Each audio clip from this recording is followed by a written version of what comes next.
In the dawn's fragile light of 1985, Val Plumwood, the fierce environmental philosopher whose spirit was as untamed as the wilderness she roamed, set out on a solo canoe excursion into the heart of Kakadu National Park.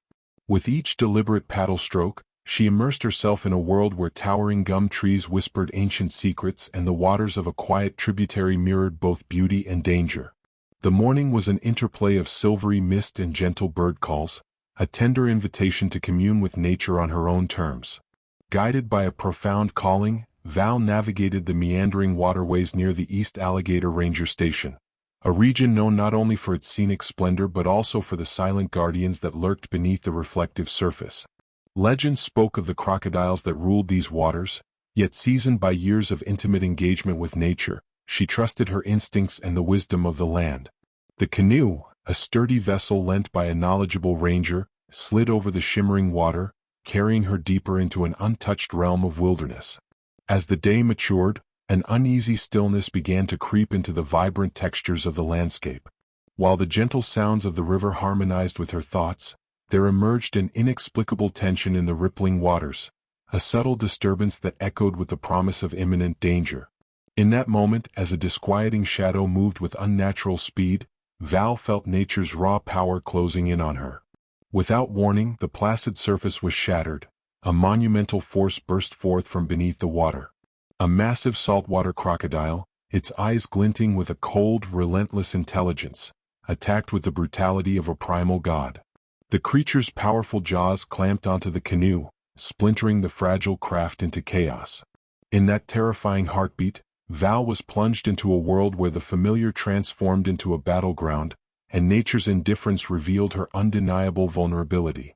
Thrown into the frigid, murky depths, the world around her became a swirling vortex of shock and survival. Every muscle, every thought, surged with the primal urge to live as she found herself under the merciless grip of the ancient reptile. The water, once a soothing element, now writhed with violence and terror. In that moment of utter helplessness, she experienced the undeniable truth that in nature no creature, no matter how determined, is exempt from its raw, unforgiving laws. Fighting against the crushing pressure and overwhelming force, Val plunged into a desperate struggle. Every frantic kick, every desperate stroke against the current, was a defiant challenge to the inevitable. The struggle was not just physical but also deeply metaphysical, a confrontation with the realization that, in the vast tapestry of life, she too was merely one among many, at the mercy of a world that makes no distinctions between master and prey. Every second stretched into an eternity, echoing with the timeless message of nature's uncompromising order. At the brink of despair, with pain and adrenaline intermingling into a singular, searing focus, Val summoned a reservoir of inner resilience.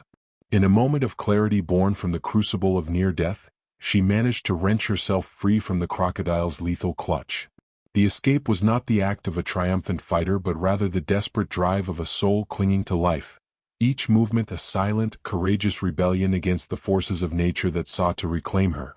Bruised, raw, and trembling with shock, she fought against the turbulent current, scrambling toward the riverbank.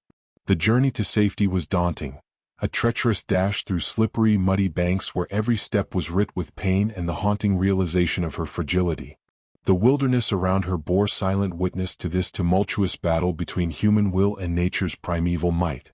Once on the steeper, harsher bank, with her body aching and spirit quivering, a transformative moment began to unfold. In that suspended silence, amid the fading echoes of the ferocious attack, she recognized a profound truth. The terror and vulnerability of being in the grasp of a crocodile forced her to confront the intrinsic law of nature, that life does not yield to the illusion of control, and that every creature, from the mightiest predator to the most delicate human, shares its fate in the unyielding cycle of existence. In the long days of recovery that followed, as her wounds slowly mended, Val's entire philosophy was irrevocably altered. The brutal encounter challenged the long-held notion of human domination over nature, compelling her to rethink the relationship between humanity and the wild. No longer could she uphold the idea of human superiority. Instead, she began to see herself as interwoven with the natural world, a fragile part of a living, breathing tapestry where vulnerability was not a weakness, but a shared condition.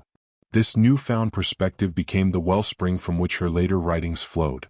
In essays like Being Prey and later In the Eye of the Crocodile, Val eloquently captured the raw, transformative lesson of her ordeal, that to be a part of nature is to accept its whims, its ferocity, and its immutable truths. Her reflections were not merely accounts of survival, but deep meditations on the interdependence of all life, urging a respect for the natural world that recognizes its complexity, unpredictability, and quiet majesty. Val Plumwood's encounter with death amid the wild waters of Kakadu reshaped her identity and legacy. She emerged not as a victim of the wilderness, but as a resilient soul imbued with the wisdom of that harrowing night, a wisdom that continues to echo in the works of environmental thought and in the heartbeats of those who dare to listen to nature's profound call.